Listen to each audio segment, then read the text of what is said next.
Once upon a time, there lived two sisters, Brenda and Tricia. They lived like princesses in their father's mansion, surrounded by joy, laughter, and every luxury a young girl could dream of. They got everything they asked for. Brenda, the elder sister, was known for her calm demeanor, humility, and respect towards everyone. Her junior sister, Trisha, was quite the opposite. Everything she did was based on the money her father provided, and she was spoiled to the roots, which made her very arrogant. Unfortunately, one stormy night, their father had a stroke and died, his wealth vanishing with him. The sisters had to face a new reality. Brenda took the change in stride and decided to look after her sister by selling plantain in the market. Trisha, on the other hand, could not bear the loss of her luxurious life. The idea of modest living wasn't her thing. A few weeks after their father's demise, Trisha packed her bags and left home. She did not know anywhere in town and therefore ended up in the darker corners of the city, where she stumbled upon a gang of men who tried to rape her. However, as the boys were unbuckling their belts and laughing hysterically, the headlights of a car shone on them. Everyone froze, impatiently waiting for the lights to go off. "It's Mama T," one of the boys shouted, jostling the others back to reality. They rushed to the car, forgetting about Trisha, leaving her terrified body on the floor. And my dears, that's how Trisha was saved by Mama T, and her life took a new turn. Mama T was the leader of a group of women who seemed to have everything going well for them, and that's what Trisha desired: wealth, power, and a life of flamboyance. These women were part of a mysterious cult known as the Ladies' Cult. They dressed in the finest clothes, drove the fanciest cars, and lived in luxurious houses. But their wealth came at a price. They lured men into their lives, not for love, but to collect their semen. This semen was then served to a money-vomiting snake they each had. It was said that any man whose semen was taken this way would never be able to father children. Moreover, the wealth gained from these sinister rituals could not be shared with anyone outside the cult.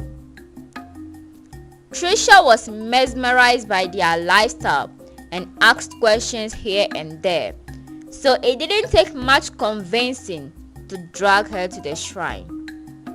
During Trisha's initiation, she wore a red attire and was made to walk through a cemetery alone. The cemetery was where the cult held their meetings. She walked into one of the graves, which caved in on her, revealing their grand meeting ground. The whole place was dim, with an eerie silence. The only thing that kept her going was the thought of the life that awaited her after that night.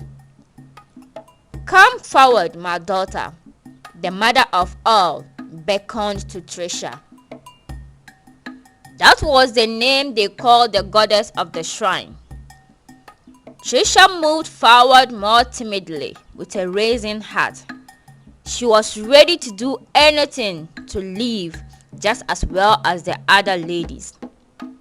They bowed their heads in unison as she moved forward. The mother of all removed her breast in weight. "Suck it, my daughter. This is where what you seek lies." Trisha looked behind at the other ladies and then back at the one-breasted woman in front of her. She knelt down and began to suck the breast. This excited some noises from the mother of all, and in few minutes she pulled out a snake from her inside. The other woman hailed, "Nay, nay, nay, nay." "You can stop, my daughter," she said to Trisha, who still had her breast in her mouth. The mother of all raised the snake to Trisha's face. "This is my child. I will hand it to you. It will keep you company and make you very rich. But remember, you have to feed it well, and don't you ever let anyone see it, else it will vanish back to me, and you'll be exposed and lose everything," mother of all warned.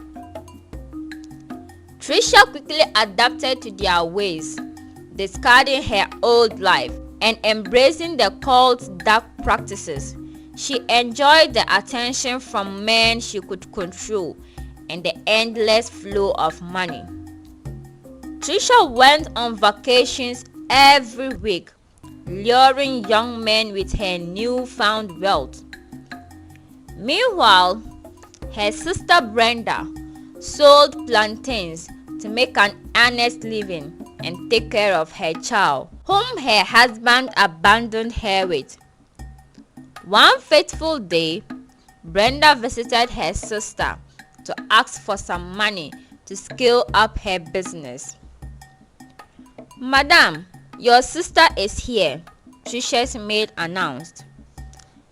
But Trisha pretended to be deeply engaged in a conversation with her friends to avoid speaking to her sister.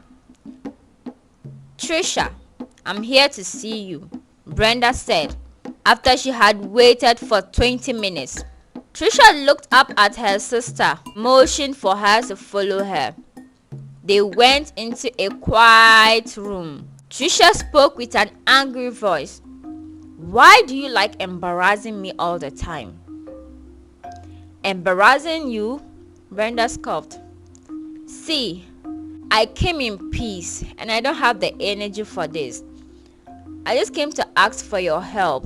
My business is not going well these days and I really need help, else I'll starve with my son." Trisha just looked at her sister blandly and replied, "I don't have any help for you and you might as well be leaving." "Please, Trisha," Brenda begged. "I'm sorry, there's nothing I can do," she said and slammed the door on Brenda. Brenda left the place disappointed. As weeks turned into months, Trisha became more entrenched in the cult's practices, sacrificing married men who were enchanted by her beauty and young boys who saw her as a free pass to a better life. Her latest victim was a married man named Daniel. Daniel had been married for 8 years. In the first 2 years of his marriage, he had a son with his wife. Ever since then, they've been trying for so long for another child, but it wasn't happening. His wife, Ngozi, had been blamed time and again by her mother-in-law, who wanted many children. She accused Ngozi of chopping her grandchildren and promised to get her son another wife if Ngozi didn't reproduce in a year time. Ngozi had been to every doctor and drank numerous concoctions from native doctors as well, just to conceive. But no, she was not getting pregnant. And now she was tired of everything and everyone. However, she kept all her hopes in the only God she worshipped. Ngozi had unrelenting faith as she cried every night in her prayers. Daniel, on the other hand, was having the time of his life with his lover Trisha, going for vacations back and forth while lying to his wife that he was on business trips.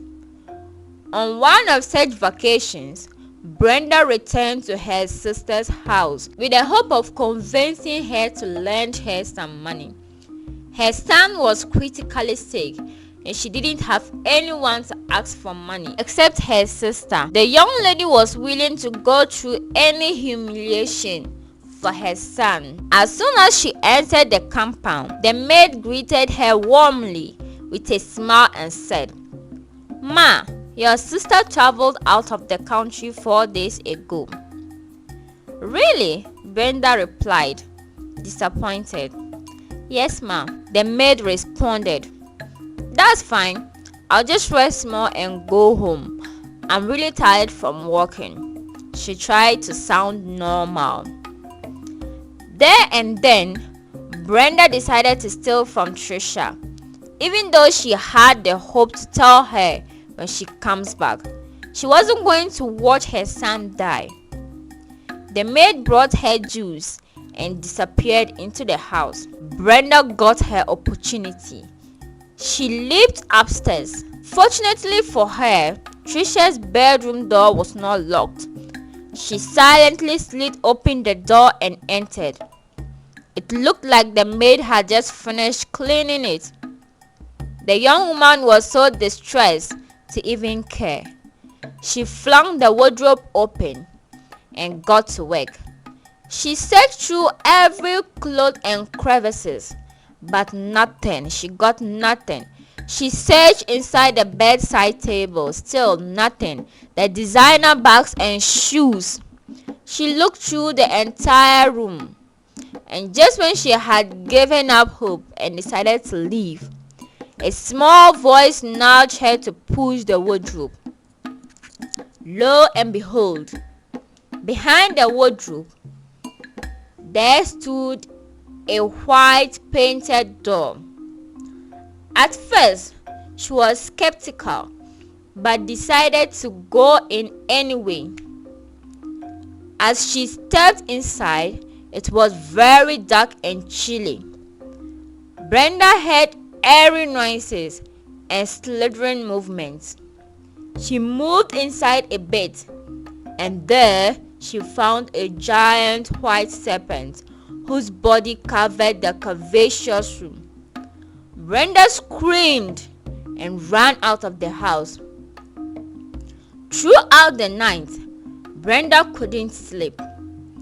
She tossed from one corner to the other, and anytime she tried to close her eyes, the thought of the giant snake enveloped her, and she lay still.